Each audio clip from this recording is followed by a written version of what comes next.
السلام علیکم ورحمۃ اللہ وبرکاتہ۔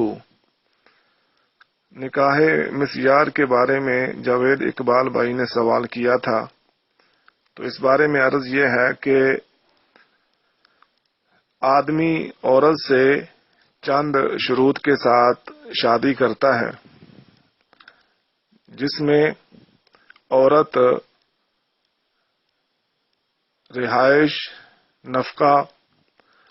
اور رات گزارنے سے دستبردار ہوتی ہے، اور مخصوص اوقات میں یا مختلف اوقات میں آدمی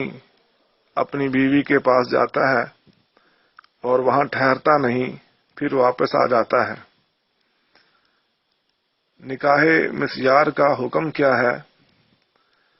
اس بارے میں علماء کا اختلاف ہے۔ علامہ البانی رحمہ اللہ اس کا انکار کرتے ہیں، اس کا رد کرتے ہیں، اور علامہ صالح العثیمین رحمہ اللہ اس بارے میں توقف اختیار کرتے ہیں، اور بعض علماء اس کی اجازت بھی دیتے ہیں، لیکن اس کے درست نہ ہونے کی بڑی دلیل یہ ہے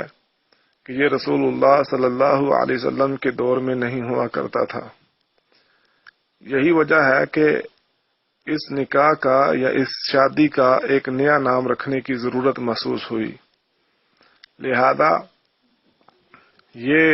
ایک مشکوک عمل ہے، اس سے بچنا چاہیے، اور یہ متع کے قریب تر ہے، اگرچہ اس میں کافی چیزیں مختلف ہیں۔ اس میں باقاعدہ نکاح ہوتا ہے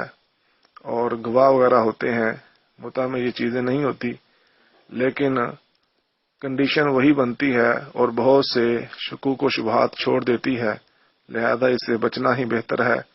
اور اس کی مخالفت کی جائے اور اس کو معاشرے میں عام نہ ہونے دیا جائے۔ ھذا ما عندی واللہ اعلم بالصواب۔